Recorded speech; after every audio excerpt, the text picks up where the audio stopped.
Sir ये जो सामने ये बिल्डिंगें नज़र आ रहे हैं सर, ये सारे हमारे ज़मीन में बना हुआ है। ये है ज़िला मलीर का दे लंगेजी है। ये नूर मोहम्मद गोट है। नूर मोहम्मद था हमारा चाचा, तो इसी गोट में हम लोग रहते हैं।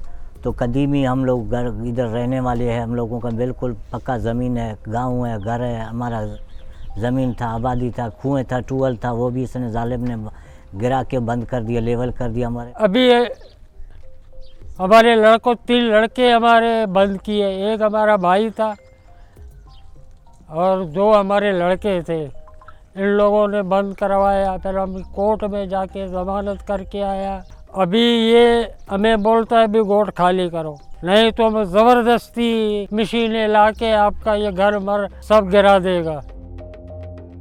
सदियों की सदी भी तो साल मेरे भी तो मैं कहाँ लताड़ गए पुलिस दा मार घर दा मैं छोरो वाले दा जीराए तो दी मैं कहा बढ़ाना मराई माँ लोधा मार धक्का बता दो के तो मैं छोरो जुड़तो जीराए तो बढ़तो दी यार जुड़तो दी तीवरे बुढ़िए कर जिया अधो अधी मोटे लो आए विच कहाँ छे रोड पर मोरो सासो ते मां छे रोड पर ये लो आए विच रोड पर सारा हुकूमत पर करे मार हुकूमत आर्डर रहता।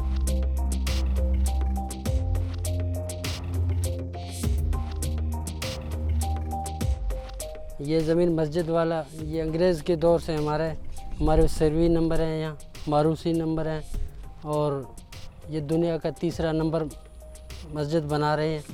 अभी इसमें हमारे साथ कोई इसका हिसाब किताब नहीं हो गया। इन लोगों ने ऐसे ज़बरदस्ती कब्ज़ा किया।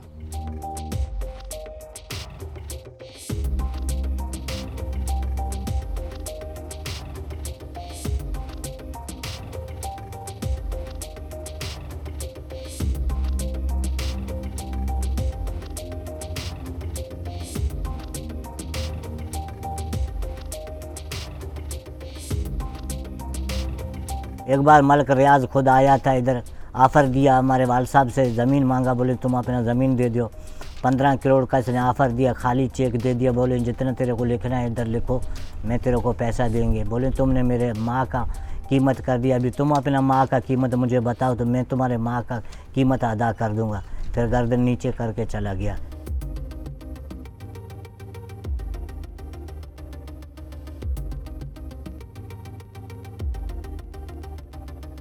पहले हम लोग इधर आबादी कर रहे थे, सब्जियां लगाते थे, फल फ्रूट लगाते थे। हमारा अपना टूअल था, आबादी था, हमारा आम थे, खजूर के दरख्त थे और जो थे मतलब बहुत हमारा दरख्तें थे। तो हम लोग ज़्यादातर सब्ज़ी वब्ज़ी लगाते थे, उससे ठीक ठाक सब्ज़ी मंडी में बेचता था। ये सामने हमारा पेटियां पड़ी है, इसमें पैक करके सब्ज़ी मंडी में पहुंचाता था।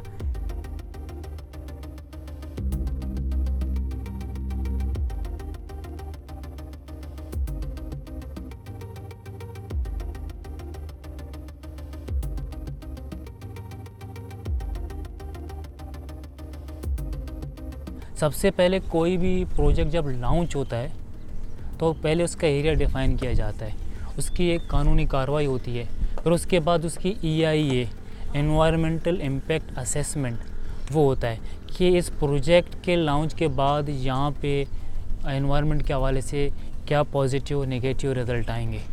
इन 8-9 लाख लोगों का जो ग्रे वाटर होगा, जो गटर होगा, उनको ड्रेन वो कहाँ करेंगे? इन्हीं नदी नालों में करेंगे, जिन नालों से हम यहाँ पे कुएं लगे हुए हैं, जिनसे हम अंडरग्राउंड पानी पीते हैं, तो वो सारा पोल्यूटेड हो जाएगा। जब अंडरग्राउंड पानी पोल्यूटेड होता है तो समझो कि वो पूरे एरिया को ही पोल्यूट करता है, तो वो पानी पीने के काबिल तो होगा नहीं। यहाँ के जो रिवर स्ट्रीम है या रिवर है या जो ट्रिब्यूटरी सिस्टम है, ये जितना भी है कि यहाँ पे सारा दारो मदार जो होता है कि जब ये बारिश होती है यहाँ पे सैंड एंड ग्रेवल नदी नालों में होता है। उन्होंने उसको तो पूरा एक्सीवेट करके साफ़ कर दिया। दूसरा ये कि अब ये नदी नालों पे ये वहाँ पे उनको डैम बना के बंद कर रहे हैं। इन्हीं नदी नालों पे ये कहीं उनको प्लेन कर रहे हैं, बंद कर रहे हैं। जब टेरीन को ये प्लेन कर रहे हैं तो नदी नालों का कॉन्सेप्ट ही ख़त्म हो जाता है कि वो पानी अब कहाँ से बह के आ जाएगा। दूसरी सबसे बड़ी बात कि इन्होंने यहाँ पे अपने ड्रेन बनाए हैं, आर्टिफिशियल ड्रेन बनाए हैं कि जितने भी पानी आएगा उन्हीं आर्टिफिशियल ड्रेन के साथ चलता चलता जाएगा, एक जगह पे जाके वो ड्रेन हो जाएगा।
एरिया वाले अभी बोलते हैं गांव खाली करो, ये आ गया पैराडाइज में आ गया, ये तुम्हारे ये झुपड़ी मुपड़ी हमें अच्छा नहीं लगता है।